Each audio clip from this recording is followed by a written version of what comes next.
तिथे खुर्ची टाकून बसा आणि हवा तितका पहारा द्या आमच्या बंगल्यावर. हो मी तुम्ही आहो आत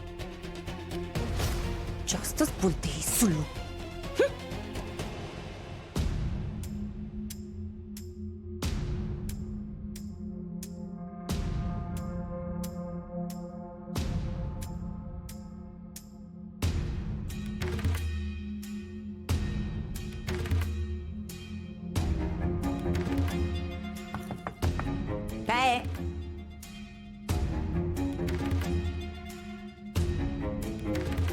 काय काय केलंस काय?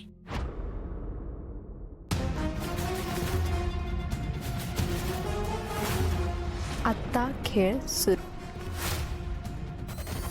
प्रीती अगं लपवती आधी नाही तर सुलोचना नावाचा CCTV येईल परत.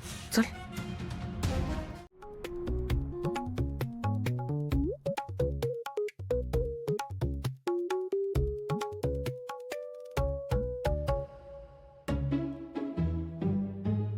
Excuse me madam. हाय. हाय. नाही कसं आहे ना, आमची खूप जवळची मैत्रीण हरवली आहे, कीर्ती सावेकर. नाही तुम्ही ओळखता का तिला? कुठे बघितलंय? नाही एकदम ना बिंदास असायची, सारखी बडबड, सिन्सिअर मुलांची ना वाट लावायची वाट, सारखी एकदम मजेत एकदम एन्जॉय करत असायची. पण जेव्हापासून ना ती त्या विराज सरांच्या नादाला लागली ना, फारच सिन्सिअर झाली हो. एकदम ना बदलून गेली आणि तो ओळख पण नाही दाखवत. तर कुठे भेटली तर सांगाल का आम्हाला? हे उगाच चिडवू नकोस मला.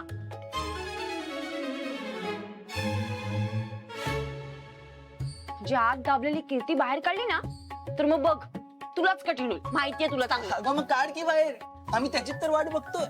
आणि कीर्ती, हे जी तू करते ना खूप बोरिंग आहे. ओके हो यार, मला पण वाटतंय सगळं सगळं असं बोर लाईफ झालंय.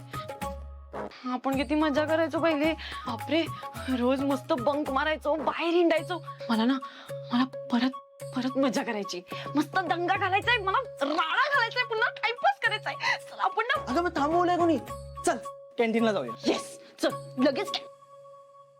नाही येऊ शकत ना यार मी. त्या डबल बॅटरीला वाटलं पाहिजे ना जर त्याने मला बघितलं कुठे तर की आता ही मुलगी एकदम सिन्सिअरली काम वगैरे करते. त्यामुळे करावं लागणार. तुला नाही कळणार. बापरे, काय चालू आहेस ग तू? कधी वाटलं नव्हतं तू असं पण करत असशील. अरे यार, तुम्ही ना खऱ्या कीर्तीला अजून ओळखलंच नाहीयेत. बाळा, मी खूप काय करू शकते. हो हो, नाही नाही कळलं ते आता.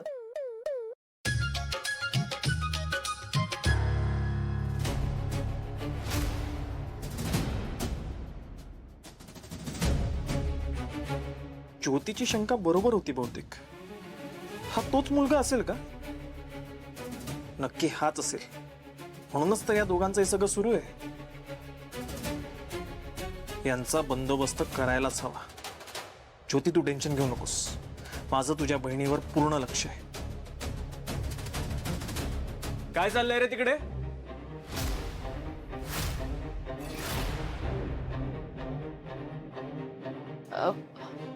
काय चाललंय?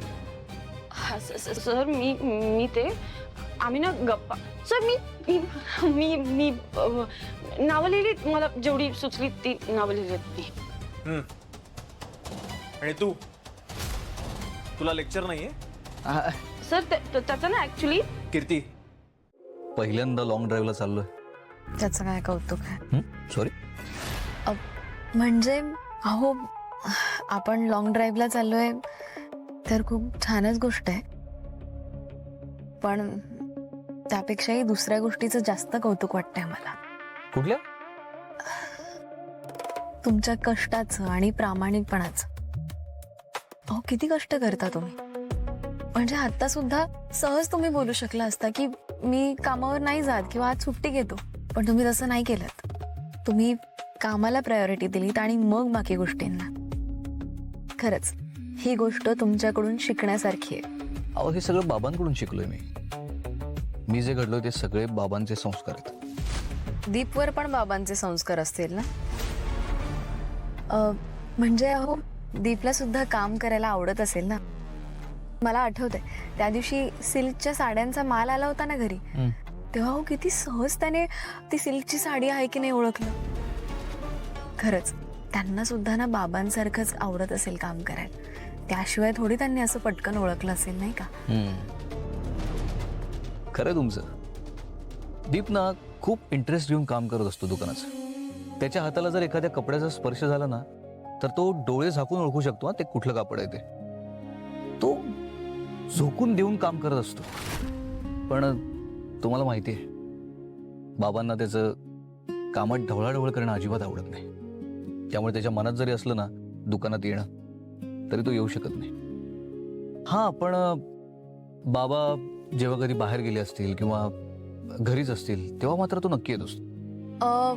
मग आज येणार आहे की नाही तो? नाही मला नाही वाटत. तुम्हाला वाटत नाहीये कारण तुम्ही त्याच्याशी बोललाच नाही आहात. तुम्ही एक काम करा, तुम्ही फोन करा आणि बोला. म्हणजे आता बाबा दुकानात जातील ना, मग ते गोडाऊनवर तर येणार नाहीत. मग काहीच प्रॉब्लेम नाहीये, तो येऊ शकतो है ना. करा तुम्ही कॉल. नाही, खरंय तुमचं पण बेण काही नाही. आता बिचारा दीप, म्हणजे बघा ना, त्याला इतकं काम करायला आवडतं आणि त्याची जर इच्छा असेल काम करायची तर एक मोठा भाऊ म्हणून त्याची इच्छा पूर्ण करणं ही तुमची जबाबदारी. कळलं? करा बघू तुम्ही त्याला फोन. आता तो जर आला, त्याने थोडंसं काम केलं तर त्याला सुद्धा रमल्यासारखं होईल ना. आणि तुमच्याबरोबर इथे गोडाऊनवर काम केल्यावर त्याला सुद्धा छानच वाटेल की नाही. मग करा ना तुम्ही कॉल, बोलवा ना त्याला. किती चांगला विचार करतो तुम्ही. I am impressed.